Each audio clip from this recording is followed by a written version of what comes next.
My name is Lakshmi. I'm a journalist. Now, the second question is Muslim men are allowed to marry 4 or 5 times, I think, and they don't require their wife's permission, the first wife's permission to marry. I mean, correct me if I'm wrong, to marry more number of times.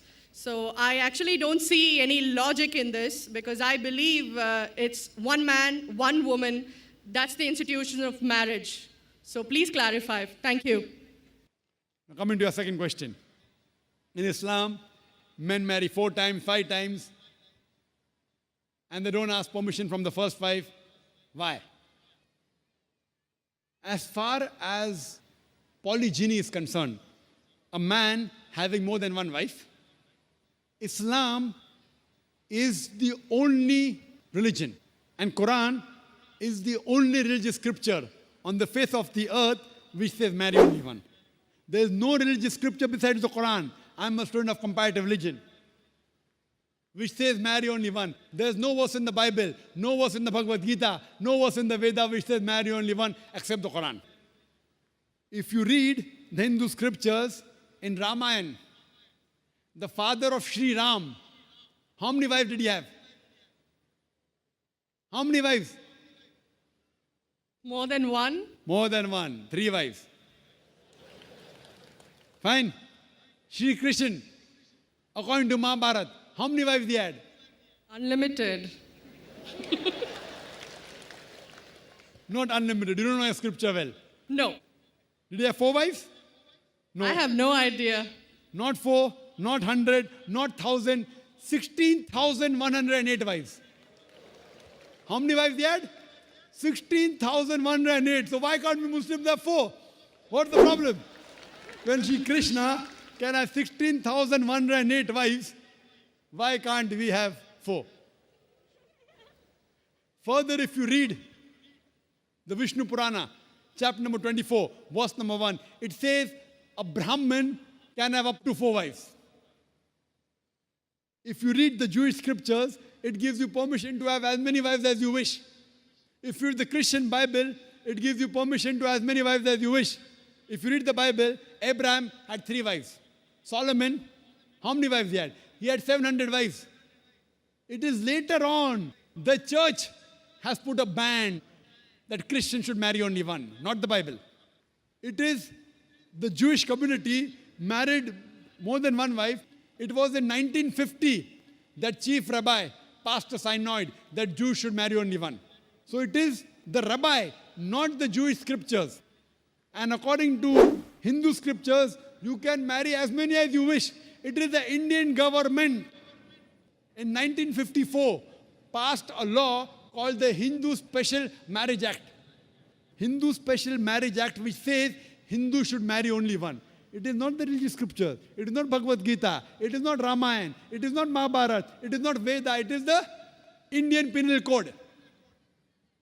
The Indian government, which has passed a law in 1954 that Hindus should marry only one. But according to the statistics of the status of the women in Islam, if you read the government documents on page number 66, 67, it says that Muslims do polygamous marriages. You know what is the percentage in India?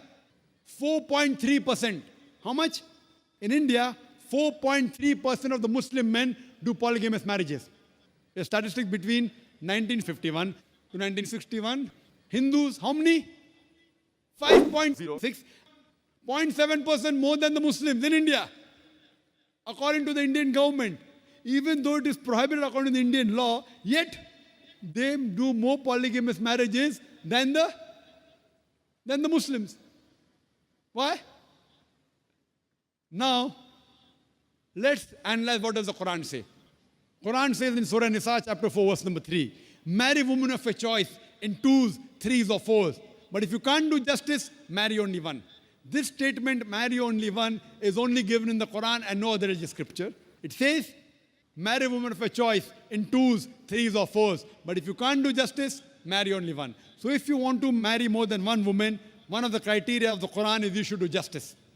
If you can't do justice, you should marry only one. Now, what are the reasons, logical reasons a person can think that why has Islam permitted certain men to have more than one wife. Many non-Muslims think it is fard. It is compulsory for a Muslim man to have more than one woman, to have more than one wife. It's not compulsory, it's optional. It's not fard. It's not compulsory. How many Muslim men do you know who have more than one wife? How many do you know, sister? How many do you know? A few. How many? A few again. Few means 1, 2, 3. How many? Yeah, at least about 3. About 3. Have you heard of Dharminder? Yeah. How many wives he has? 2. Muslim or non-Muslim? Non-Muslim. Non-Muslim. Your previous chief minister, what's the name? Jayalalitha. Yes. Hindu or Muslim? Hindu or Muslim? Hindu. Hindu, fine. Now these are famous personalities. Fine. How many famous personalities you know in India who have got more than one wife? The 3 you know may be locality, fine? Yeah. Local, maybe friend in your neighborhood, maybe your colleague. In India, there are more non-Muslims having more than one wife than the Muslims. Now let us understand what are the logical reasons. Come back to logic now. Now, by nature, if you ask any medical doctor, he will tell you, male and female are born in equal proportion. Girls and boys are born in equal proportion. But any medical doctor, any pediatrician, any children doctor will tell you that the female sex, the female child is stronger than the male child. That's the reason there are more deaths in the male children as compared to female children. So in children's age itself, the female children are much more than the male children. As life goes on, there are people dying due to accidents, due to alcoholism, due to war. There are more males dying as compared to females. Today, if you analyze in the world, there are more females in the world as compared to males. There are few third world countries like India where the male population is more than the female population. And do you know why? The reason is because of female feticide and female infanticide. According to an article, a program which came on BBC by the name Let Her Die, the program was assignment. There was a British reporter by the name of Emily Buchanan. She comes to India and she says that every year in India, more than 1 million fetuses are being aborted after they identified that they are females. She says more than 3,000 every day. You multiply, more than 1 million every year. According to the Tamil Nadu government hospital report, she gives the statistics, out of 10 female born alive, do you know how many are put to death? 4. Sister, did you know that? Tamil Nadu, your state, your beloved state, according to the government statistics, out of 10 females born alive in the government hospital, 4 are put to death. There are billboards put in Rajasthan and here, which says that spend 500 rupees and save 500,000 rupees. You know what does it indicate? Spend 500 rupees, do ultrasonography, do amniocentesis, identify the child you're carrying is a female, abort her, and save 5 lakh rupees, 500,000 rupees.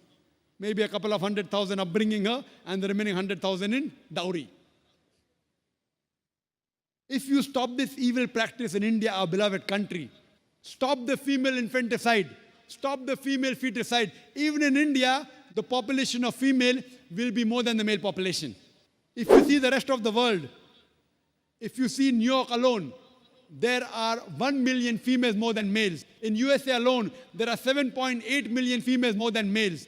In UK alone, there are 4 million females more than males. In Germany alone, there are 5 million females more than males. In Russia alone, there are 9 million females more than males. And God alone knows how many millions of females are more than males throughout the world. Suppose I agree with your philosophy, sister, you said, 1 man, 1 woman. If I agree with you, sister, with your philosophy, 1 man, 1 woman. And suppose my sister happens to be in America, or your sister happens to live in America. And suppose the market is saturated. 1 man, 1 woman, saturated. Yet there will be 7.8 million females who will not find life partners. 1 man, 1 woman. Now the option for these 7.8 million females is either marry a man who already has a wife or become public property? You say, Dr. Zakir Naik, public property, such a harsh word. Sister, it is the most sophisticated word I can use. I cannot use a more sophisticated word than public property. According to the studies of America, do you know, on an average, a man, before he settles down with a wife, he has 8 different sexual partners. Do you know that? On average, 8. Some may have 1, some may have 10, some may have 20. 8 sexual partners before he settles down with one.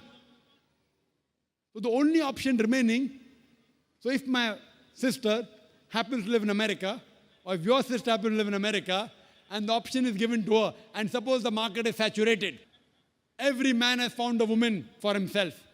And unfortunately, if my sister, or if your sister happens to be one of the women who has not found a life partner, the only option for them is either marry a man who already has a wife or become public property. Any modest woman would opt for the first. Sister, what would you opt for your sister?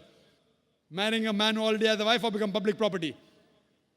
My sister's too young to be married, so When she grows up and if she happens to go to America, or if you happen to be in America, third choice. what would you prefer for her? You're the elder sister.